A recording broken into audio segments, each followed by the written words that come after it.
Dok, saya takut kena diabetes. Kalimat itu sering sekali saya dengar dari pasien yang datang berobat. Dan hari ini saya ingin menjelaskan kepada Anda semua dengan bahasa yang paling sederhana, apa itu diabetes, mengapa bisa terjadi, apa saja bahayanya, dan bagaimana cara mengendalikannya sebelum terlambat. Saya tahu banyak orang tua merasa cemas, takut, bingung, bahkan pasrah. Tapi tenang. Di video ini saya ingin membantu Anda memahami bahwa diabetes bukanlah akhir dari segalanya. Diabetes bisa dikendalikan, bahkan bisa membuat kondisi Anda jauh lebih baik jika Anda tahu caranya. Jadi, mari kita mulai dari awal. Apa sebenarnya yang terjadi dalam tubuh kita ketika diabetes muncul? Diabetes adalah kondisi ketika kadar gula dalam darah terlalu tinggi. Ini terjadi karena tubuh tidak cukup memproduksi insulin, atau insulin tidak bisa bekerja dengan baik. Insulin ini ibarat kunci yang membantu gula masuk ke dalam sel tubuh agar bisa digunakan untuk energi. Kalau kuncinya rusak atau kurang, gula akhirnya menumpuk di dalam darah. Nah, banyak orang tidak menyadari bahwa mereka sudah mengalami tanda-tanda awal diabetes. Keluhan seperti cepat haus, sering buang air kecil, tubuh lemas, cepat lapar, pandangan kabur, sering kesemutan, semua itu adalah sinyal tubuh yang sedang meminta pertolongan. Dan kalau kita mengabaikannya, gula darah yang tinggi terus-menerus dapat merusak pembuluh darah halus di seluruh tubuh, mulai dari mata, ginjal, saraf kaki, hingga jantung. Itu sebabnya diabetes sering disebut sebagai penyakit yang diam-diam merusak tubuh. Sekarang pertanyaan yang paling sering muncul, Dok, apa penyebabnya? Penyebabnya bukan hanya gula atau makanan manis.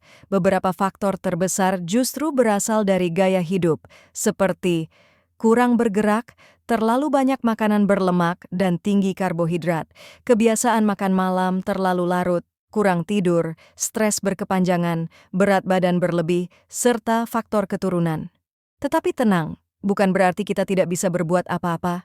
Bahkan, sebagian besar pasien saya justru mengalami perbaikan besar setelah melakukan perubahan kecil namun konsisten.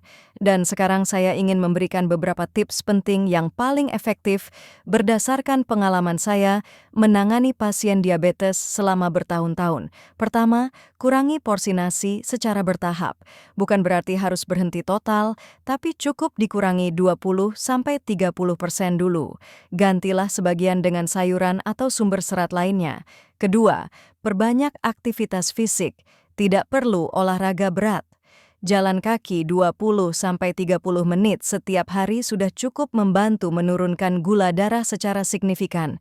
Ketiga, perhatikan waktu makan. Hindari makan malam di atas jam 8 malam. Tubuh lebih sulit mengolah gula di malam hari, sehingga kadar gula dapat meningkat tajam. Keempat, perbaiki pola tidur. Kurang tidur dapat membuat hormon tubuh tidak stabil dan akhirnya membuat gula darah naik. Kelima, kendalikan stres. Stres yang berkepanjangan membuat tubuh mengeluarkan hormon tertentu yang justru menaikkan gula darah. Saya ingin Anda mengingat satu hal. Diabetes bukan hanya soal obat. Obat memang penting, tetapi gaya hidup jauh lebih menentukan apakah kondisi Anda akan membaik atau memburuk.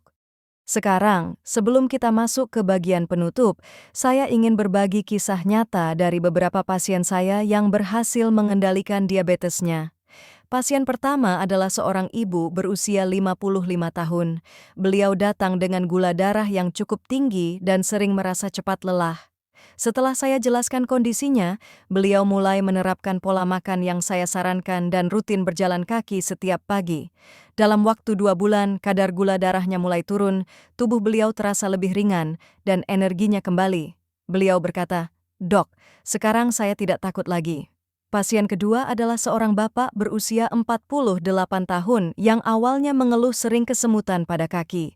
Setelah mengikuti pola makan rendah karbohidrat, mengurangi gorengan, dan rutin berolahraga ringan, kondisinya berangsur membaik. Kesemutannya berkurang dan gula darahnya stabil. Beliau pun berkata, "Seharusnya dulu saya dengar dokter lebih awal." Pasien ketiga adalah pria usia 60 tahun, pekerja keras yang jarang punya waktu untuk dirinya sendiri. Beliau sering makan tidak teratur dan kurang tidur.